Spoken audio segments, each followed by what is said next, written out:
앞 시간에 우리는 일본 제국주의의 야욕과 조선의 위기를 들었습니다. 이러한 상황에서 고종은 독립국가의 희망을 놓지 않았는데요. 아관파천에 이르는 이야기는 바로 정동이 근대 중심지로 부각되는 이야기이기도 합니다. 같이 들어보실까요? 그래가지고 이때 고종과 명성황후가 조선의 마지막 연회를 열게 됩니다. 그 장소가 어디야? 바로 경혈입니다. 1895년 9월 4일입니다.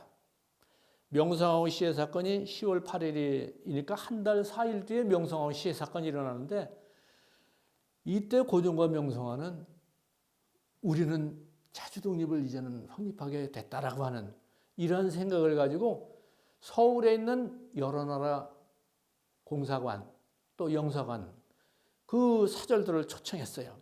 부부 동반해서. 그 다음에 정부 대신들, 고관들과 부인들까지 초청했어. 그리고 이제 주변에는 상궁들이나 나인들 다 있겠죠. 그 다음에 무관들도 등장하고 다 그래요.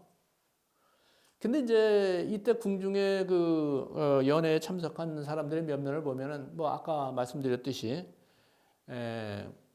경혈위에 왕이 앉는 자리에는 또 정부 대신들하고 서양 외교관들, 그 조선 왕후, 그 당시에는 왕후였어요. 명성황후가 있던 자리에는 서양 외교관들 부인하고 정부 고관들의 부인들이 거기에 자리하고 있어요. 경혈의 그 위층을 그렇게 나눠서 또 거기서 연회를 여는데 고종이 일장 연설을 해요. 오늘 왜 이런 연회를 여는가? 또 옆자리에서는 명성황후도 또 여성들에게 그 이야기를 해요. 근데 고종이 이야기한 건 기록이 남아있는데 명성황후가 여성들에게 무슨 얘기를 했는지는 남아있지 않아요. 그러나 거의 비슷한 얘기였을 거예요. 그건 뭐냐? 일본으로부터 나라가 송두리 때 조선 왕조가 멸망할 상황에 이르렀어요. 근데 조선 왕조도 그걸 극복하고 외구도 극복하고 조선 왕조가 개국이 됐고 임진왜란도 극복해서 조선 왕조가 다시 이어졌고 이제 근대 와서 청일전쟁에 의해서 우리가 위기에 처하게 되는데 삼국간섭 이후에 우리가 다시 되살아나게 됐어. 이 모든 것을 같이 기념하는 연회예요, 이게. 그러다 보니까 외교사들도 정보관 대신도 다 왔는데, 아이고 외교사들도 초청하고 연회 베풀어야 되잖아. 그러면 좋은 음식 내놔야죠. 좋은 술 내놔야죠. 그러면 거기에 술도 마시게 되고 연회 축하하는 말도 하고 그다음에 무희들의 춤도 공연하고 그다음에 국악 공연도 해야죠. 그다음에 소리꾼도 소리를 해야 되죠. 이게 다 같이 진행이 됐어요. 그러니까 이제 그 기록을 남긴 분은 산해진미 음식에 무희도 나와서 춤도 추고 또 노래도 하고 이거 기념을 하면서 그다음에 고종은 일장 연설을 점잖게 이렇게 하고서 먼저 자리를 떠났다. 그 여성들이 있는 자리에서는 명성황후도 그런 일을 하고 떠났다. 이렇게 나와 있어요. 이런 뜻을 가지고 이런 의미 있는 연회를 열었는데, 그런데 이게 조선 왕조 500년 동안 열린 마지막 연회였어요. 그 이후에는 궁중에서 연회가 열릴 틈이 없어요. 왜? 1895년 10월 8일 바로 경복궁 건천궁에서 경혈에서 얼마 안 떨어져 있잖아요. 5분 거리나 될까? 거기에서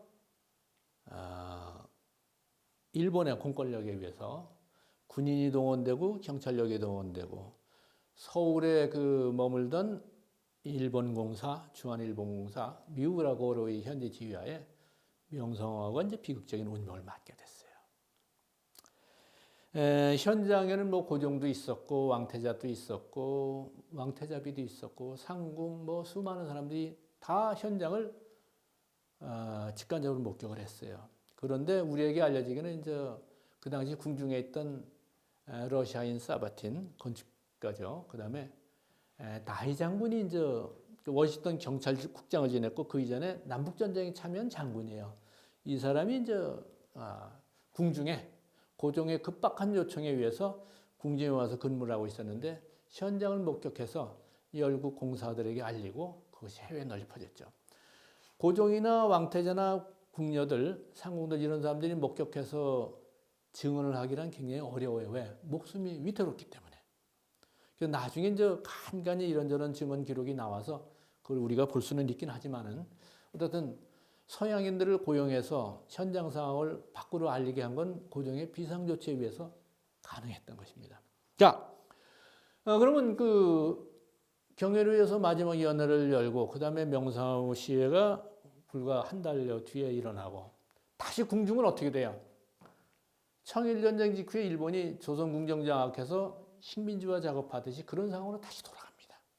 그리고 요때 묘하게 내려진 게 단발령이에요. 단발령은 뭐야?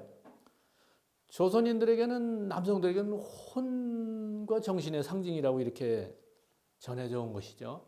여러 가지 이제 복잡한 내막이 있습니다만은 이 복잡한 시기에 그 개혁의 이름으로 단발령을 내렸는데 제 조사에 의하면은 이건 일본 쪽에서 시동을 한 거예요. 물론 우리 조선의 개혁을 그 원하는 조정 대신들이나 그 신지식인들은 그게 필요하다고 봐요. 일반 국민들 중에도 필요하다고 보는 사람들이 많이 있었어요. 그런데 이렇게 어수선한 시기에 이런 걸 발휘하면은 아직은 이런 단발의 필요성을 못 느끼거나 근대화에 대한 그 생각이 아직은 좀 부족한 지방의 전국 유생들, 전 국민 지방의 유생들이 지방의 여론을 장악하니까 어떻게 보면 전 국민들로부터 반발을 살 일이거든요.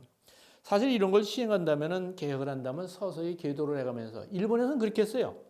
명치 유신 이후에 일본이 단발령을 내릴 때 군인과 경찰들이 먼저 했어. 그리고 사람들이 가만히 지켜보니까 이거 위생에도 이렇고 편리하고 좋구나.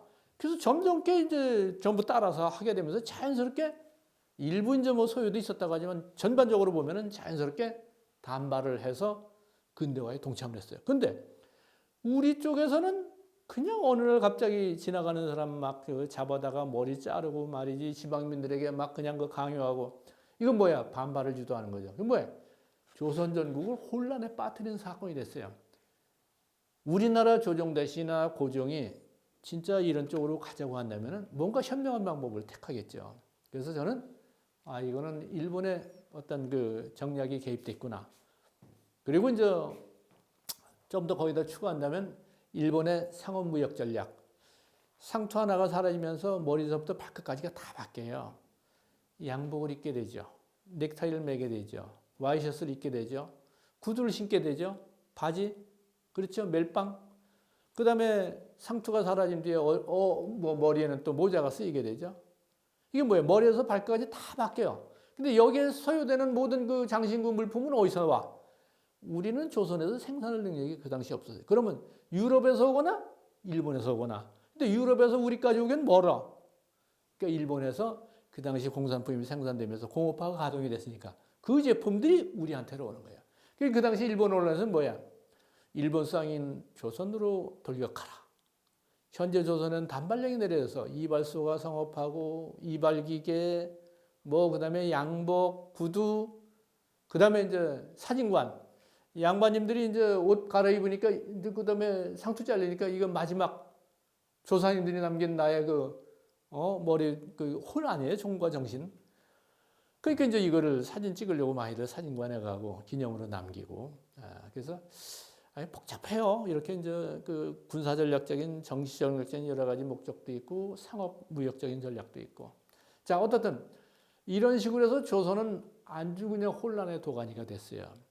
이제 일부 지방의 의병들은 이게 궁중에 있는 정부 대신들이 개혁을 한다고 단발령을 내는 저게 왜 넘어가는 짓이다 해가지고 의병을 일으켜요. 조정대실도 공격하고 지방관을 막 공격합니다. 근데 이제 실제 배우는 일본이라는 걸 어느 정도 좀 알게 돼요. 그래서 이제 상인들은 벌써 이런 걸 다 감지하고 내막을 알고 있어요. 일본 상인들 조선에 진출하기 위해서 이런 정략을 꾸몄구나. 이런 기록들이 나와요. 자, 어떻든 나라는 쑥대밭이 됐어. 그리고 궁정은 일본의 첩자들이 드나들면서 고종은 음식도 마음대로 안심하고 먹을 수 없는 상태가 됐어. 고종이나 대신들이나 그 서로 대화를 편하게 나눌 수가 없어요. 첩자들이 다 기록을 하고 엿듣고 하니까. 이건 뭐야? 고종이 언제 어떻게 운명이 끝날지도 몰라요. 고종 개인의 문제가 아니라 이건 나라의 문제 아니에요. 그래서 결국은 여기서 이제 측근들이 비밀리에 연락을 주고받으면서 고종을 경복궁에서 탈출을 시켜야 되겠다. 그래서 첫 번째 일어난 사건이 춘생문 사건이라고 있어요. 경복궁 동문 쪽에 동북쪽 모서리에 그 춘생문이라고 있는데 그 문을 통해서 고종을 밖으로 구출해 내려고 한 거예요. 그런데 현재까지 그러면 구출해서 어디로 가려고 그러느냐? 러시아 공사관이냐, 미국 공사관이냐, 어느 나라 공사관이냐 선명하지는 않아요. 그런데 조사해 본 바로는 미국 공사관으로 가려 했던 것 같아요. 여러 가지 이제 단서가 좀 있습니다. 그리고 또 고종이 가장 선호한 나라는 또 미국이었고. 자, 그런데 미국 쪽에서는 받아주질 않아요. 물론 춘생문 사건도 실패했어요. 미국의 당국의 정책은 조선 내정에 미국의 의견은 개입하지 말아라. 그래서 러시아는 뭐 잘 알다시피 한반도의 부동항을 확보하고 또 뭐 이제 그 시베리아 횡단철도가 완공될 때까지는 조선과 관계가 좋아야겠죠. 그래서 이제 우호적이었고 또 고종의 입장에서는 청나라 일본 다 개입을 하는데 러시아 공사가 우호적으로 이렇게 접근해 오니까 뭐 다른 나라 도와주는 나라는 없고 당연히 그 러시아에 관심을 기울이게 되죠. 그래서 미국에 대한 자선책으로 결국 러시아와 가까워졌고 러시아 공산으로 가게 됐다. 자, 여기까지 이제 이 일 가지고 이제 아관파천을 많이 비판해. 한 나라의 그 군주가 제 나라 궁궐을 버리고 말이지 남의 나라 공사관에 가서 의지하고 산다. 이럴 수가 있느냐? 근데 이런 내용은 일본 언론에서 많이 떠들고 일본 외교관이나 일본의 정객들이 많이 떠든 내용이에요.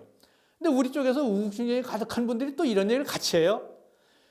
그래서 일본이 얘기하는 거는 이 우리를 비하하고 일본의 책임을 사실은 일본 때문에 간 거 아니에요.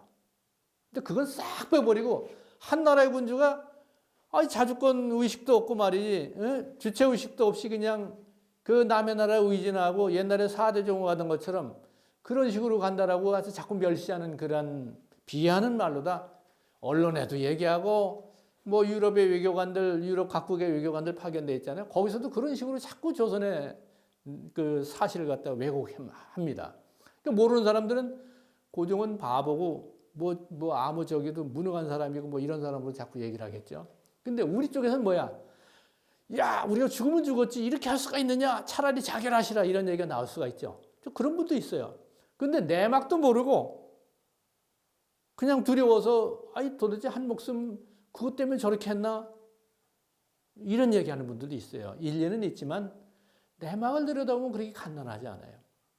그러니까 뭐 역사적으로 보면은 나라가 위기에 처했을 때 군주의 처신으로서 자결하는 분도 있어요. 막다른 골목에서 목매 달아 자살하는 사람도 있고 음독 자살하는 사람도 있고 또 아니면 망명하는 사람도 있어요. 그래서 후위를 도모하죠.